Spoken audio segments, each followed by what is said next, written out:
When we peel back the layers of American history, we're often tasked with trying to identify what the people of the time were thinking and doing to survive.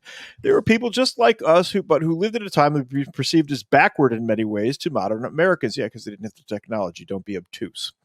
But that doesn't mean we cannot understand how their world worked and was set up and eventually give way to the American culture that we've come to know. Now, I want you to listen to this next part because the truth is we haven't changed all that much after all. Wait a minute. What? We are the same hairless monkeys we were 250 years ago. Well, not the exact same hairless monkeys, but descendants thereof, yes. Yeah, we do the same evil hairless monkey shit? No. Say this. So. It's possible. Except now we have Wi-Fi digitals and instant boobies on demand. Instant boobies on demand. We also have the most terrifying drone weapon I've ever seen in my life. Have you it's not an explosive, it's just a kinetic thing. The samurai drone? The samurai sword drone. It's a missile. I am debating whether I would rather stand in formation in the Revolutionary War and go toe-to-toe slinging lead like that, or be hit with one of those things. We called it the Ginsu missile. Can you imagine being next to the guy hit with that, though? Well, the kill radius is 1.5 meters. So it's about 8 feet-ish, kind of. Right, I understand that, but can you imagine? You're done. All of this Hassan chop. Yeah, you're done. You're literally Ginsu'd. Your parade. You're turning. I mean, yeah, but you're gone. Nobody care. You don't care anymore. I'm talking about the guy that's standing there going, "Oh my fucking god!" Well, it's what happened to Hassan? This is an imitation. Oh my god! Because it's just a fountain of blood and bones. I am reasonably certain that faced with something like that, I would just vacate my bowels. Look, in Iraq, we rolled up on cars that were tore up by 50 cal, and those Hajis in there were ripped to shreds. Yeah, it was terrible. Yeah, at 50 cal don't play around. Saw a lot of that, not up close and personal. We weren't doing that, but BDA and stuff. Yeah. Anyway, back to rabbit hole. Hello, Mr. Bunny Rabbit. Listen, you guys like to come into the rabbit hole. We tell funny stories. For one thing, colonists did not identify themselves as Americans. At least they did not view themselves as a continental people. Most colonists viewed themselves as members of whichever town or colony they resided in. This tribal way of thinking is reminiscent of rooting for your favorite sports team or showing pride for your hometown. See, it's pretty much the same damn thing. We just do it with technology now. Yeah. You place far more value in your club or community than you do in your rivals or your strangers. Regional identities were about as far as it went, and for much of the early to mid 18th century, it wasn't that people despised other colonists from other regions. It was from a time before the internet, commuter travel, and before much of the continent had been explored and developed, and isolation drove many attitudes. That is not as true as one would think. Well, hang on. Back in the day, most people never traveled more than 50 miles away from their place where they were born in their entire life. And they would only do that once or twice. Yes. The typical person never went more than 3 to 5 miles. Yes. But travel was not as limited as they make it out to sound in this article, because the eastern seaboard was like a superhighway. Yes. The age of piracy, for example, the pirates Blackbeard lived in South Carolina, had a plantation there, and then he would go down to the Bahamas and raise hell. In winter. Yeah. Yeah. They'd winter in the Bahamas. Yes. So travel was not as limited as they make it seem in this article. But most people didn't travel, though. Most people did not travel. They didn't have cause to travel. I've got a farm. I've got 75 kids. Well, first of all, if you're on a farm and it's subsistence farming, it's a full-time goddamn job, and you need to have a bunch of kids to make it more efficient. Yes. You don't have time off. You can't I'm taking 2 weeks off. It's not happening. Yeah. Which is part and parcel to the whole slave myth. And yes, I'm going to say slave myth, and I'm going to say it on camera, and I don't care, because guess what? Only about 1 to 3% of the population owned slaves. The average person could not afford a slave. So you had kids, which is slaves. Yeah. But they probably didn't see it that way. That's how they ran operations at the time. Somebody from Boston might hear about the people in South Carolina, but to them they were as far away and impossible to visit as somebody on the other side of the world. Again, incorrect, because Boston and South Carolina did a brisk trade, especially once tobacco was figured out, because a lot of that was grown in South Carolina. Now, if I recall back then, they had a huge black market trade. Only black market in the sense that they were cutting England out of the deal. Correct. And the crown thought that they were entitled to the tax money from the colonists, and the colonists were like, dude, you're on the other side of the ocean. Yeah. And tell you what's going on here. And shit popped off. Part of the whole problem. Yeah. Shit popped off. Exactly. And they did this over like a 1.5% to 3% tax. Yeah. And we're getting almost 40% of our fucking gross taken on every single paycheck. That's correct. And then you're getting taxed on everything you buy. Yeah. If you buy a house. Well, that's just the way it is. Yeah. And if you buy a house and then pay it off and then one day sell it, you're going to get taxed on that as well. Yes. What a fucking bunch of highway goddamn robbery we have. And we allow this. Yeah. Yeah. So during this time period, coincidentally with what Pop is talking about here, somebody wrote down a phrase that's really, really useful. Revoke consent. I was going to go with fuck your mother, but you know.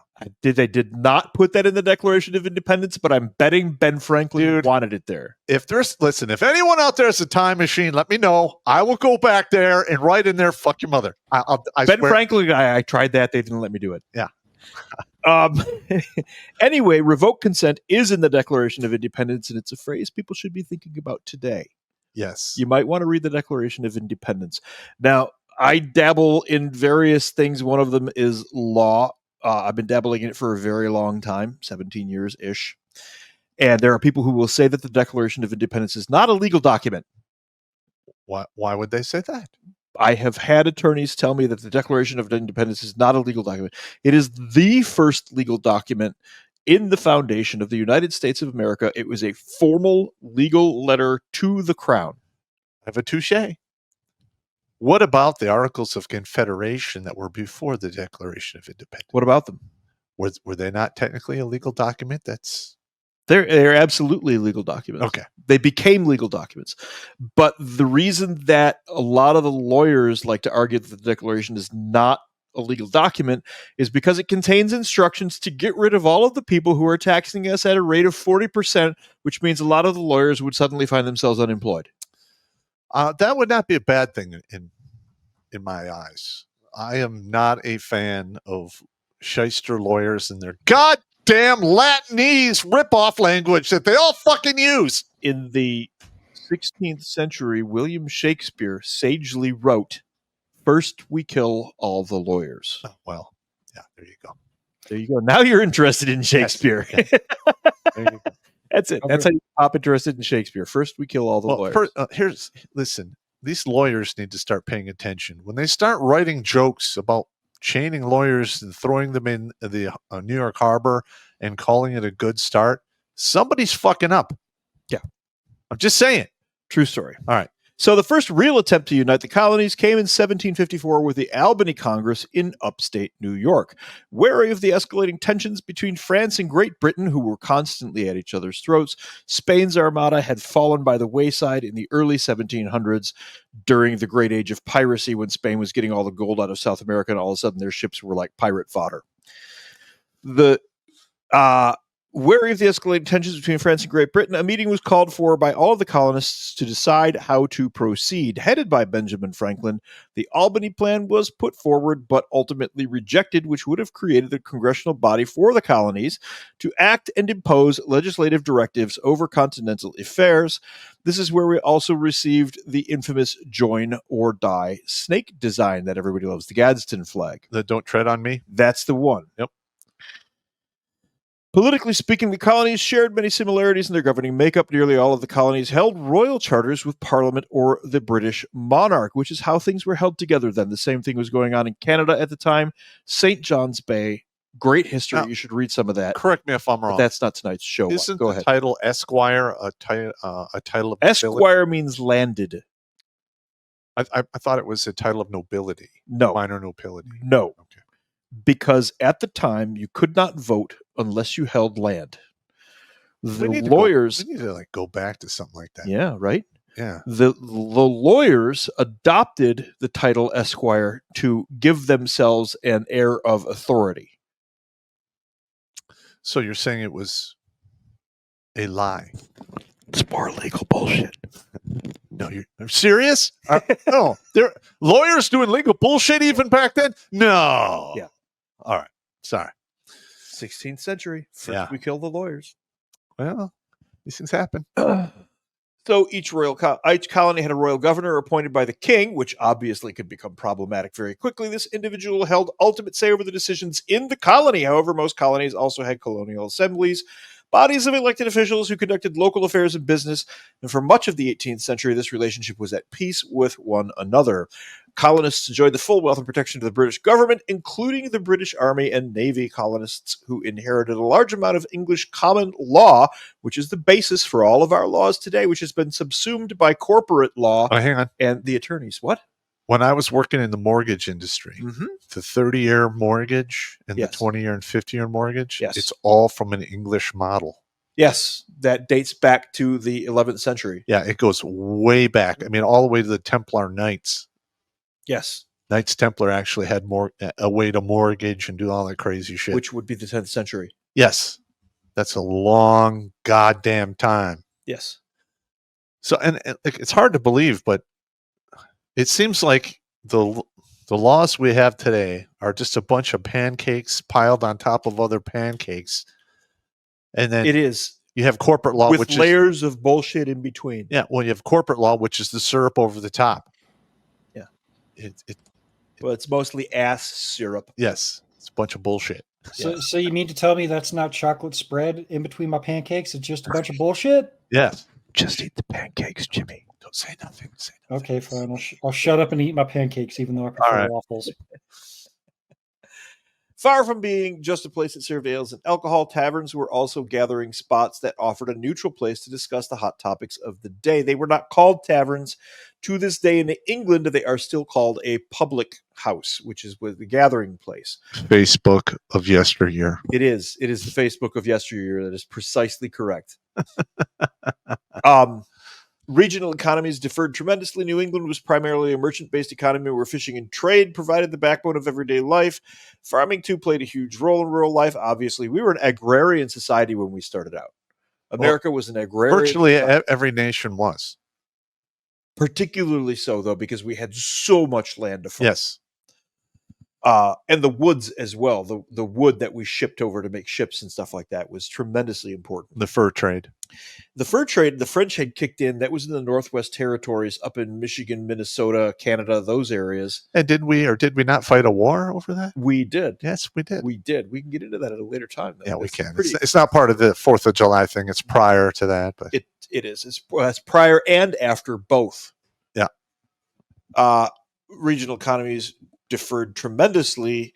The middle colonies tended to be more farm-based than New England, even though they too benefited from merchant imports. The southern economy was primarily agrarian and based in the plantation culture of forced labor to raise crops and livestock. That is patently false. Once again, the slave ownership was about 1 to 3% of the population. The number I keep hearing is 6% or less.